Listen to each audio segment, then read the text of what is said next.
I'm Joanna Small, the Public Information Officer for the Commerce City Police Department. It's Monday, January 29th, and we're trying something new here.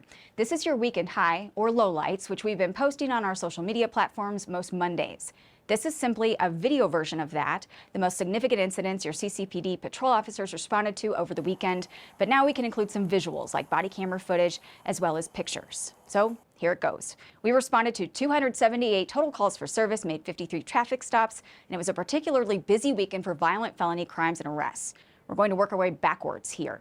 On Friday, January 26th, a concerned community member called 911 to report people actively using drugs in the King Soopers parking lot on 104th.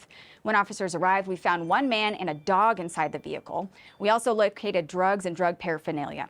The driver is now facing DUI and drug charges. Special thanks to the observant citizen who called this in. Also on January 26th, officers were called to a residence for an assault that began at a business in Commerce City. We learned that a teenage boy was attacked by his father, who punched, strangled, and eventually pulled a knife on him. The suspect was taken into custody, and possible charges include second-degree assault, attempted first-degree murder, and felony menacing. On Saturday, January 27th, officers were responding to a trespassing issue when they heard 5 shots fired in the area of the 7300 block of Oneida Drive. A male was seen running away but could not be located. A canvass of the area uncovered that Lester Arnold High School was struck 5 times.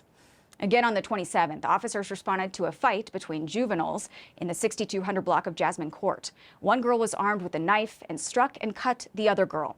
The victim was transported to the hospital and the suspect was taken into custody.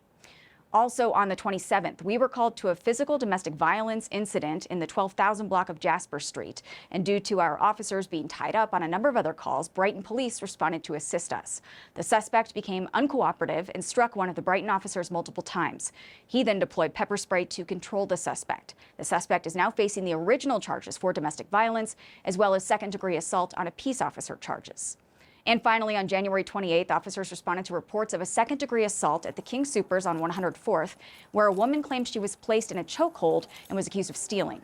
Witnesses on scene did not corroborate that account, and we are currently reviewing video footage to determine what actually occurred.